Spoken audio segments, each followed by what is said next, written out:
This broadcast is inappropriate for all ages, right here on hashtag WeAreMovieClub. This is Bad Movie Club. Ooh, I get to update this too.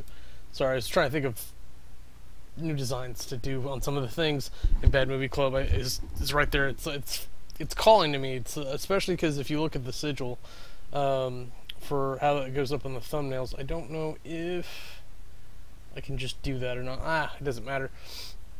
It makes BMC, and so there's a triangle that you can do, each letter in a corner, and so it's like the Triforce. And then if you follow Warhammer, Nurgle's the god of disease, and his symbol is like a reverse Triforce as well. So it could be disease manifest to movie.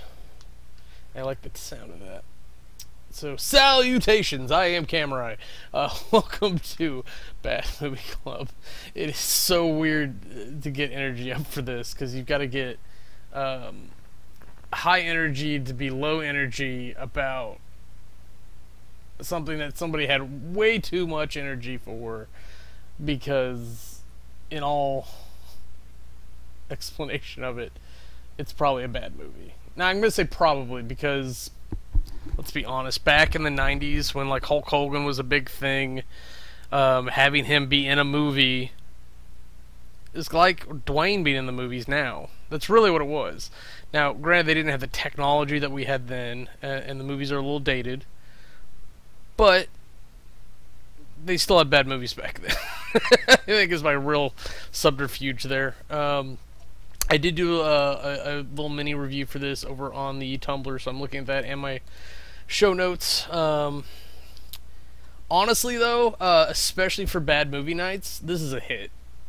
Go watch this. It's funny. You can laugh at it. You can bitch about it with other people watching. Honestly, it was a little fun. So I think somebody finally came in the room about halfway through, just like, what the fuck is this? And I was having fun going back and forth with them about the movie a little bit.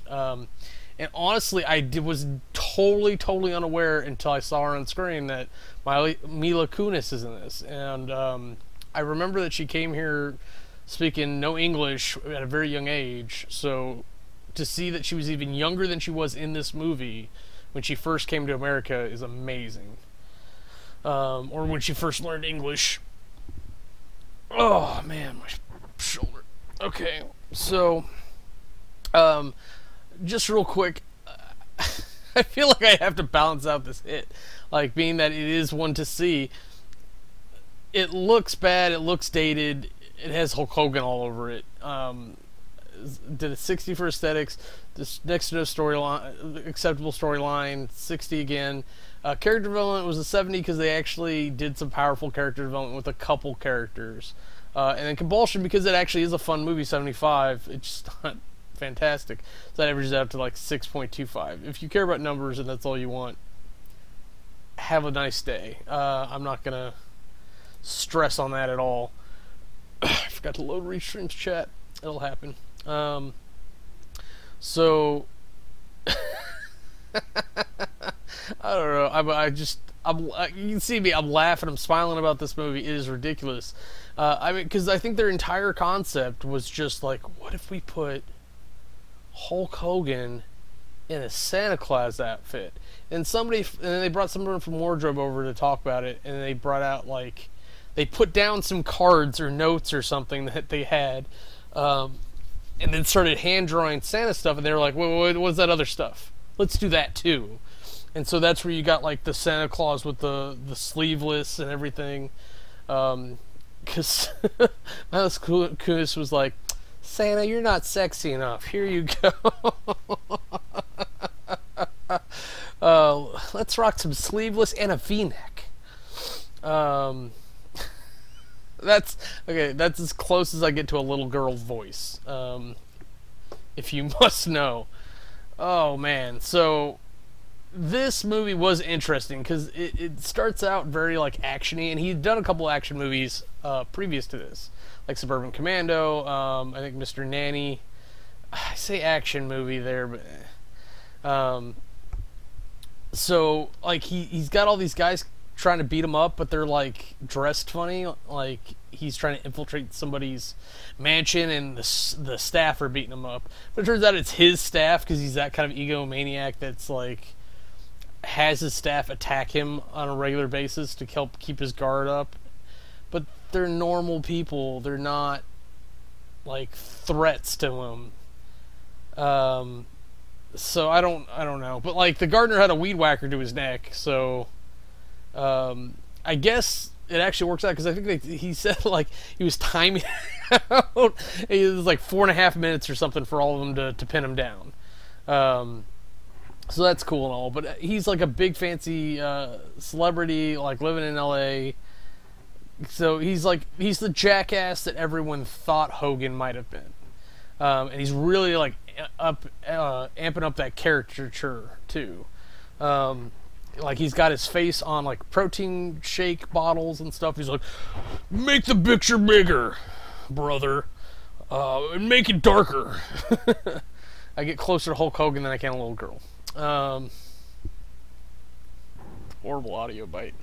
But he's such a jackass. I don't know how the cops don't know it's him, and I know the cops in LA or Hollywood are real lax on certain things because of all the high-profile people. They have to like know their not clientele, but their constituents. I think is the word. Constituents, Saskatchewans. But he's just it's super ridiculous. I don't know what's SNL reject writer was writing this, but he's driving like 90 miles per hour in a Humvee in the 90s, and the police come out and after him, and he decides to shoot at him with a paintball gun, blinds the windshield, spins the cop car out, full on chase. He ditches the car and rolls out, like literally jumps out of a moving vehicle and rolls. Don't know what happened to the other people in the car, but he escapes into the mall and like dresses as Santa to try to get away from the cops. Like horrible acting job. Not that Hogan was doing it, but his character with the cops, and of course they find him. And then I don't know if I've ever seen a trash shoot like that in real life. It's something I know used to exist, but people kept falling down trash chutes. I'm gonna do this aggressively because like that's how you get rid of where you kill people off. It's like, oh, I fell down the trash chute. Isn't that a fucking shame? But he did like something out of Looney Tunes where he was hanging off the edge of the chute, like you could see his fingers hanging on. He wasn't even like pushing against the sides, and he has the muscles to do it, which may have saved him because then the bag probably would have just landed on him instead of like hitting him on the head and him going, oh, like he's Wile E. Coyote. And then he hits his head, he gets rolled. Lenny the Elf, that character was interesting because that was a whole roller coaster of things. It's him and Blake, the Hogan's character, both go through this kind of interesting up and down roller coaster morality, but Hogan has memory loss during most of it, so it's more him realizing that deep down he is a good person instead of the asshole who he is, and then wanting to be who he was while he was asleep the whole time. Katie, that was not funny. Stepped on the enter key and just added a bunch of lines. So it's really kind of funny to think about that. Lenny, on the other hand, like goes through these wild up and downs. He's like, "Ooh, I'm gonna get some money," and he's like that for like the first third of the movie, and then he's like, I just wanna be rich. I don't want to get my hands dirty." Even though he owes Mr. Frost or whatever his name is a bunch of money for the second act, and then the third act he finally like lets go of all his gray morality and it's just like, I'm gonna be a good guy, and then he goes and does it. Though part of it was electrocuting a woman, so I don't know how good a person he actually ended up being. I don't know, I kind of wish, I don't know, the mall scene was interesting because like we had a lady who was like really key. I just wish she was a bigger character. Like she was paying off the elves to find another Santa because apparently the first one got drunk and got lost on the way to the mall. I don't know. And then of course Lenny has Hogan, and he's like, "Yeah, you're Santa. You're the real Santa. How else? Why else would you be dressed like this? Like an insane person. Even if I had amnesia, you're not going to convince me I'm a fucking mythical figure. Yeah, you're Paul Bunyan. I am? Yeah, you left your blue ox back in Florida. What was I doing in Florida? No, it's just a bunch of dumb. But seeing him beat up these assholes trying to steal from a charity, I don't know why that woman was asleep at the at the desk, but those two idiots would not have stuck in there. A lot of people wouldn't fight someone Hogan's size in real life. And I'll be honest, if you fight Hulk Hogan in real life, even as old as he is now, and he was in shape and younger back then, you're probably fucking stupid. He's still got good muscle mass. He's still got some moves. And regardless if he's been fake fighting his whole life, they really hit each other, and he can really throw you down on the ground. Like, unless his back happens to go out or his knee needs to be replaced at the time, like, you're probably not going to do... You're not going to come out of that well. And these idiots, like, didn't even have weapons. They were just punks that were like, "What, old man? Yeah." And they just kept at him instead of running away, which would have made sense. But the point of that entire thing was just a setup for him to have an epiphany to abandon all the children at the mall and go to the charity that they were trying to steal from. I guess the argument that he didn't have with himself in front of us was that if they're that hard up to have a charity in a mall like that, then maybe they really need help. So I don't know. He goes off to find the orphanage with his reindeer Lenny, or elf, whatever he is. And they start trying to put in like multiple storylines at this point, which they did not do a very good job of, but mostly because the villain track was just awful. They have like this horrible guy villain thing that like I don't know what he's like a germaphobe, right? So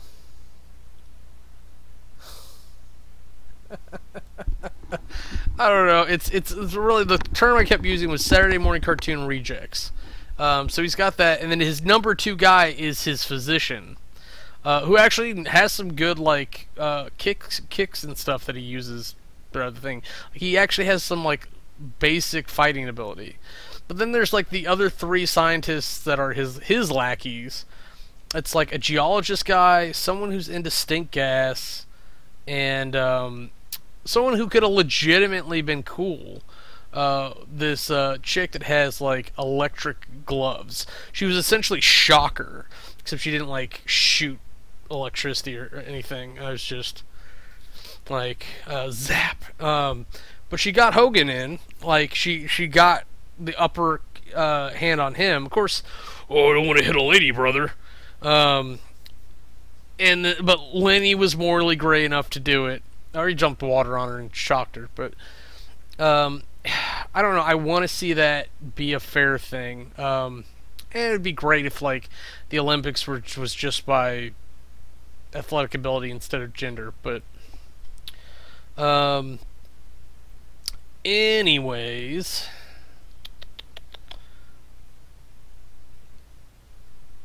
Yeah, like I said, like he goes to the orphanage, he gets the makeover from Mila Kunis. Oh yeah, there was the ridiculous, I don't know where he got the rope or whatever, but he lassos an ice cream truck, and then like hand over hand pulls it in. If that ever happens to you,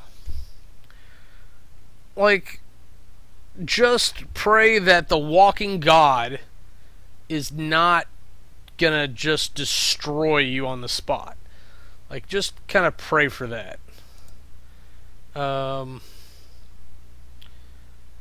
It's pretty silly.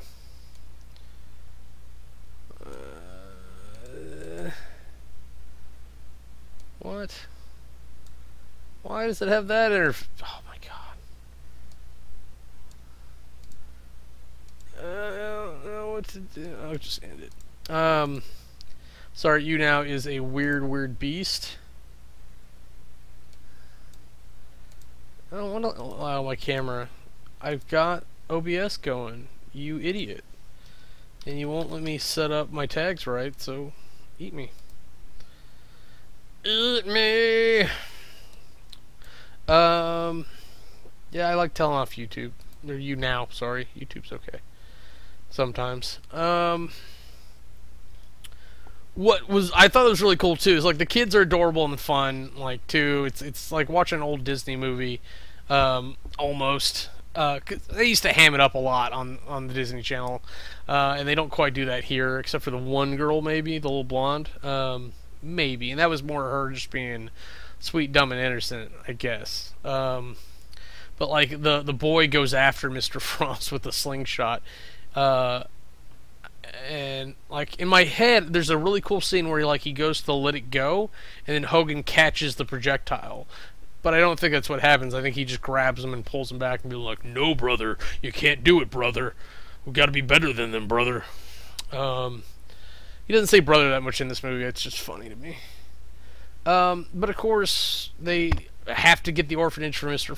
Frost, so things keep progressing there. And then the good doctor and Hogan have a fight in the bell tower of all places. In the bell tower. There's no bell. I don't know what that thing was that was up there. But it's a really cool shot. The DP got some really good skills in on there. And so he corners the doctor. The doctor actually fights back.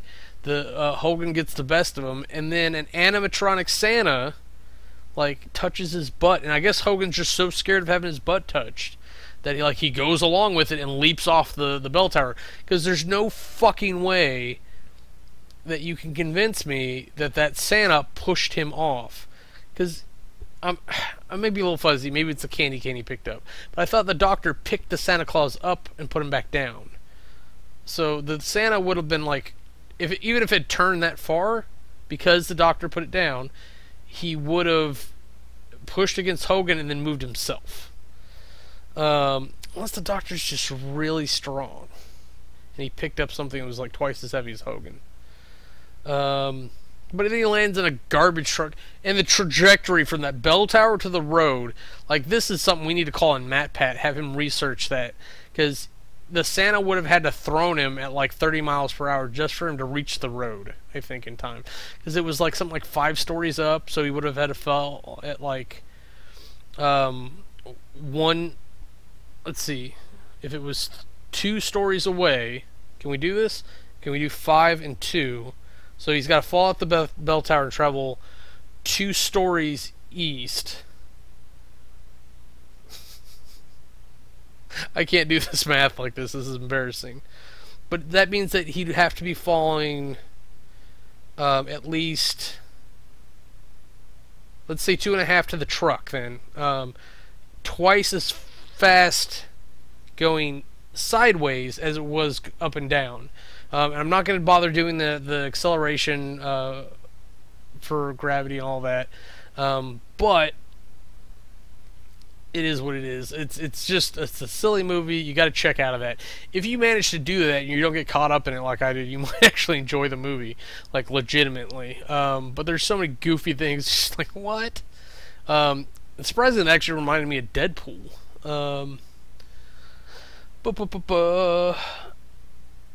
Okay, and this was really, really weird.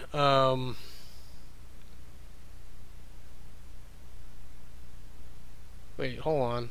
So Frost goes after the orphanage. Lenny calls Hogan. Oh, because he got kicked out, not as a result of that. So Hogan goes to save the orphanage, but we decided to stop and have a separate car chase with the police again. And then not only is this so blown out of proportion now with the terrorists, that one of the asshole deputies has a bazooka. No idea where he got it. It's not like a professional, like, military one. Maybe it is from, like, the Gulf War. Maybe that's what they were trying to do with it. But it's basically just a tube with a rocket pod on the end. And it's like there's no aiming sights, there's no safety things. He just kind of like... and it's just the single-use bazookas or whatever that we have in the army is a little bit more complicated. It's just funny, but of course he misses the car. Like, I don't even think Hogan swerves. I think he just happens to miss, and then he hits the sheriff, or the sheriff's car, and then of course they do the cartoony thing.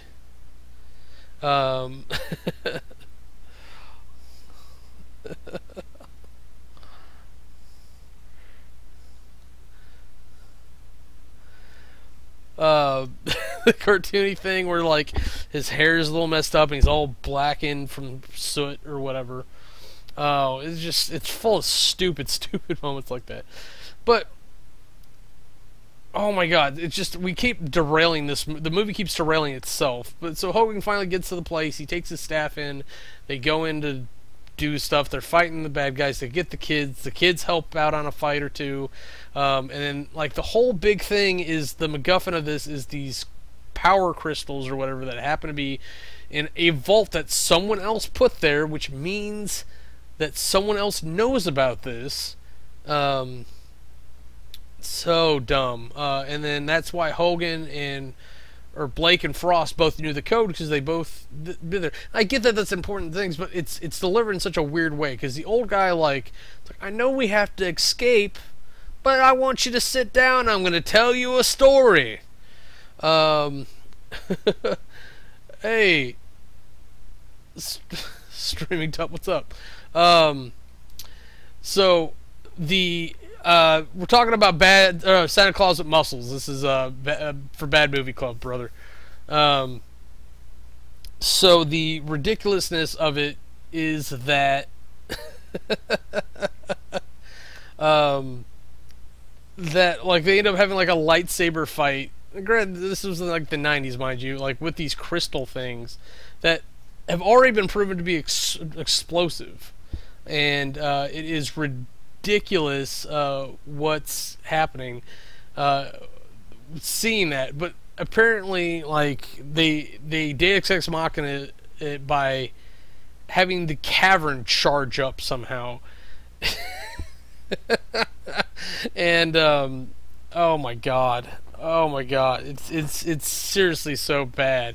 But seeing them all, like, reconcile enough to escape together is kind of cool. And then, like, of course, Blake, having now turned over a new leaf, has decided to offer up his mansion or whatever as the orphanage, and it's more than just the 3 kids they saved. But it's a place that, in Hollywood, mind you, that is close enough to a prison that you can use a telescope about this long from his backyard, I think, to view inmates doing whatever. And I don't think that's something anywhere in the world. I don't know if that's something that we care about at all. Again, like, you got to turn your brain off if you want to enjoy this at all. Let's see. Man, again, like, there's some funny things in this movie, but it seems like every time we get to a good, like, plot point, the movie just, again, underwrites itself. It Deus Exes. It just has, like, a sudden turning point, where it derails itself into a new storyline that nobody cares about. It's just really weird. I kept saying the 90s. This is probably, like, late 80s. Man, I'm sorry, I'm just looking over my little review, seeing if there's anything worth mentioning. I mean, it looks bad, it's written bad. It's fun though, and the characters are decent. I almost wish like they had done a little bit more with some of the characters. Like they did a little bit with the kids, but they didn't do necessarily much with like the head of the orphanage or anything like that. Um, I think this is actually a really good line. Watch this if you want to laugh at the 1980s or Hulk Hogan. So if I think I'm gonna leave this short tonight. That's fine. Normally I like to make sure I'm talking for a half hour, but somebody's playing on the server. I think I'm gonna go bother them. Um, oh, but if you want to talk about bad movies or watch bad movies, hit us up at We Are Movie Club on the Twitters, or join us over at Rabbit/Camerai. I wish it was a lot easier to check events on that website, but Friday nights, Eastern 9, I think, is Scary Movie Night or Squad, and then Sunday nights, basically from 7 o'clock on. I think it's 7 o'clock on. 7 and 9. It's Bad Movie Club, and then We Are Movie Club. Feel free to join us and whatnot. Streaming Tup, appreciate that follow, brother. Sorry wrapping this up. If you want to stick around a little minute, I'd love to chat with you for just a second, because it was kind of funny how you came in. But we're gonna kill this, and we're either gonna go play some Minecraft here in just a second, or maybe Super Hot. I actually am in the mood now. But until you see you next time, I am Camerai. This has been Bad Movie Club on #WeAreMovieClub. And if you want to see anything else we're up to, go ahead and click the annotations and they'll take you to our other channels. Thanks for watching.